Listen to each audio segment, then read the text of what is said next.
اللہ رب العالمین کی ذات والا صفات پر حمد و ثنا کے انگن تعداد اور بے شمار الفاظ و کلمات ہوں، اور پیغمبر آخر الزمان محمد رسول اللہ صلی اللہ علیہ وآلہ وسلم کی ہستی مقدس پر درود و سلام کے انگن تعداد اور بے شمار الفاظ و کلمات کے بعد ماشاءاللہ آپ کے سامنے دو بچوں نے آج قرآن مجید کی تقریر کی، جن میں ایک بچہ ہمارے حضرت امیر مولانا عبدالرحمان سلفی صاحب کا ہوگا اور ان کے صاحبزادے سعود سلفی کا بیٹا ہے ذوالقرنین۔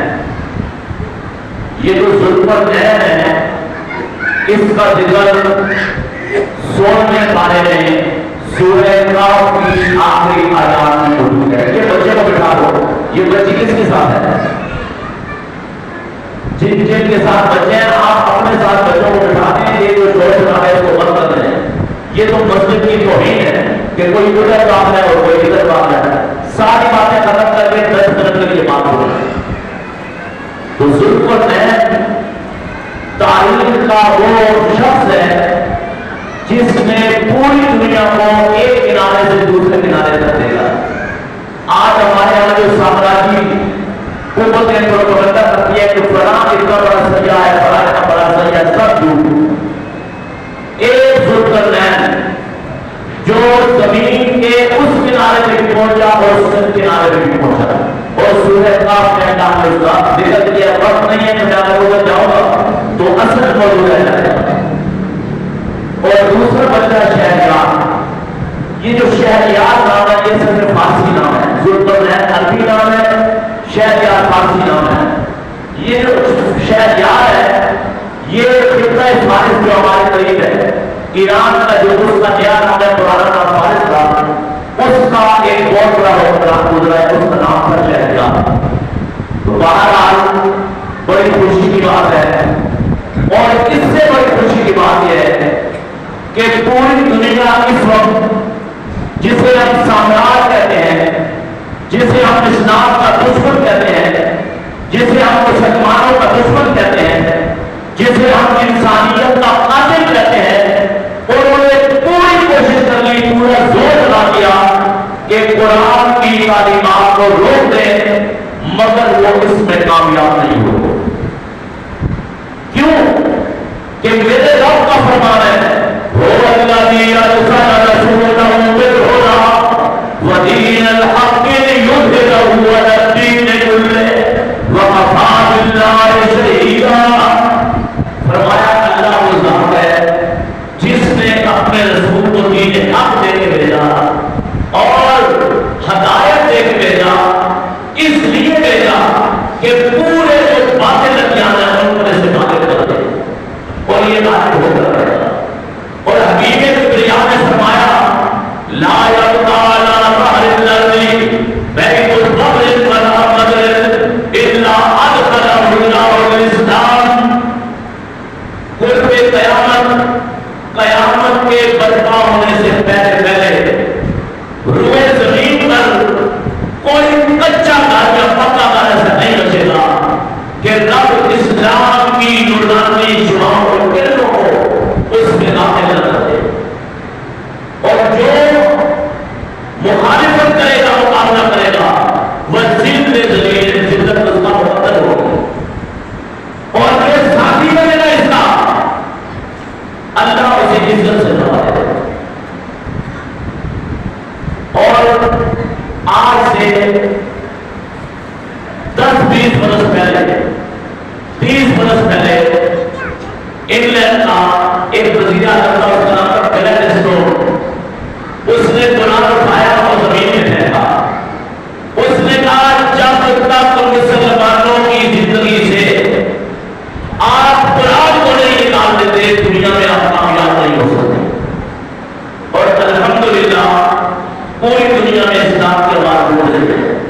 آپ کو پتہ ہے کہ اس وقت سب سے زیادہ غیر اسلامی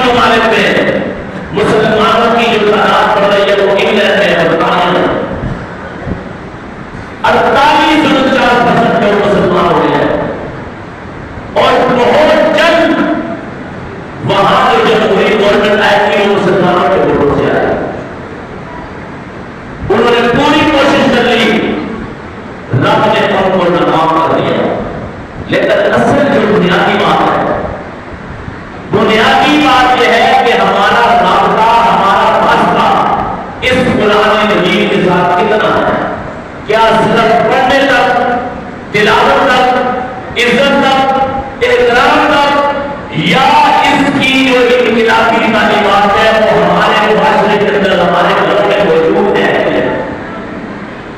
اور شاید آپ کو اس بات کا پتہ نہیں ہوگا کیونکہ ہمارے لوگ پڑھتے بہت کم ہیں.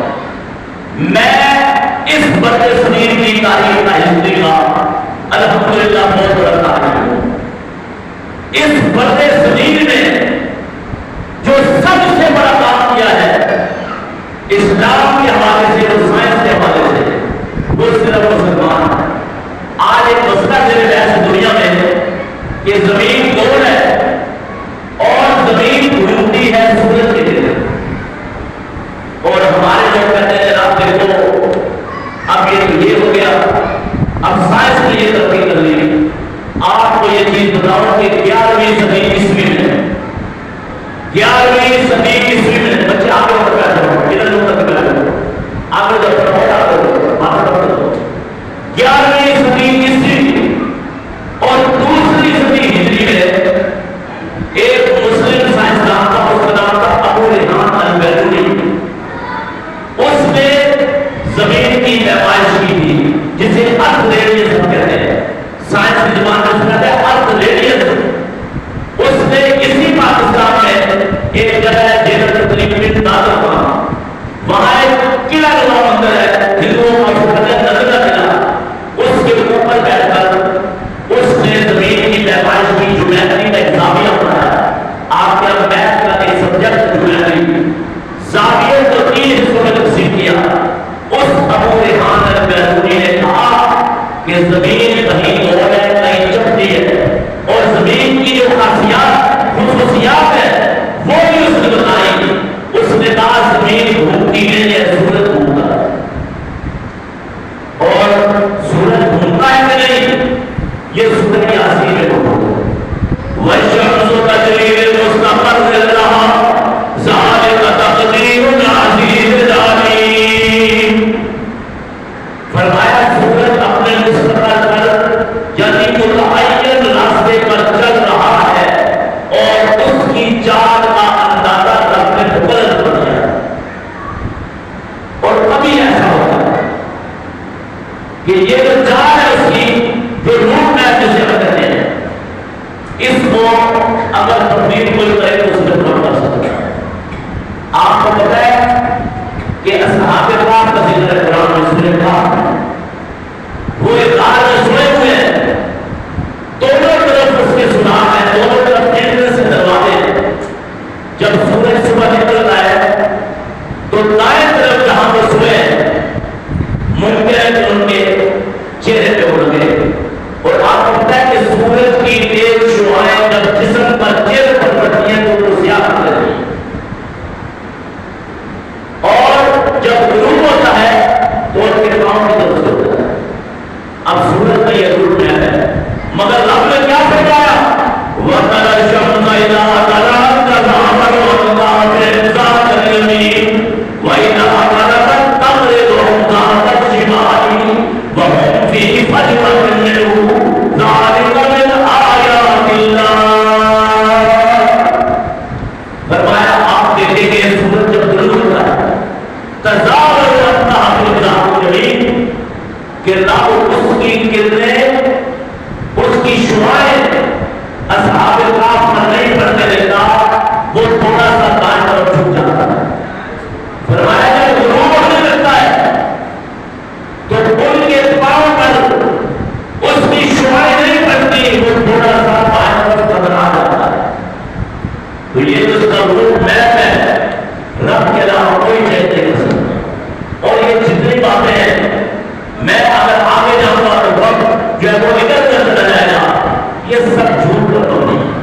اصل سائنس قرآن ہے, قرآن سے بڑی سائنس کوئی نہیں ہے, لیکن ہم اس کو سمجھ نہیں پاتے.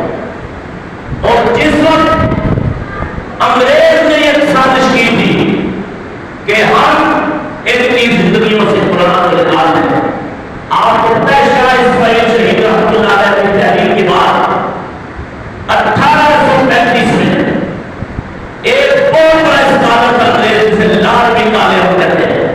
آج ہم کہتے ہیں ہمارے انگلش اسکولوں میں لارڈ مکالے کا نظام ہے. اس لارڈ مکالے نے غور کیا. اس نے کہا کہ ان کی زندگیوں سے ٹیکنیکل علوم کو نکال دو، اخلاقیات کو نکال دو، دینی علوم کو نکال دو، صرف ان کو وہ چیزیں پڑھاؤ کہ کرائے کا اسلام ہے، یعنی حساب کتاب آپ کا یہ سیاح نہیں ہے. وہ نظام آج ہمارے رائے آپ کے شہر میں کیمبرج اسکول ہے، انگلش میڈیم اسکول ہے، فلاسفہ اسکول ہے، ایک بھی اخلاقیات کا سبق ان کتابوں میں موجود نہیں. تو اس لال کی کالج نے سازش کی اور ایک بات نے کہا کہ اس کی سازش یہ تھی پہلے اس کی خودی کو تعلیم کے تیزاب میں ڈال، جب ہو جائے نرم تو جن چاہے اسے کو. اور کہا اہل کلیسا کا یہ نظام تعلیم ایک سازش ہے فقط دین و مروت کے خلاف. لال کی کالج نے سازش. لیکن آج میرا جی چاہتا ہے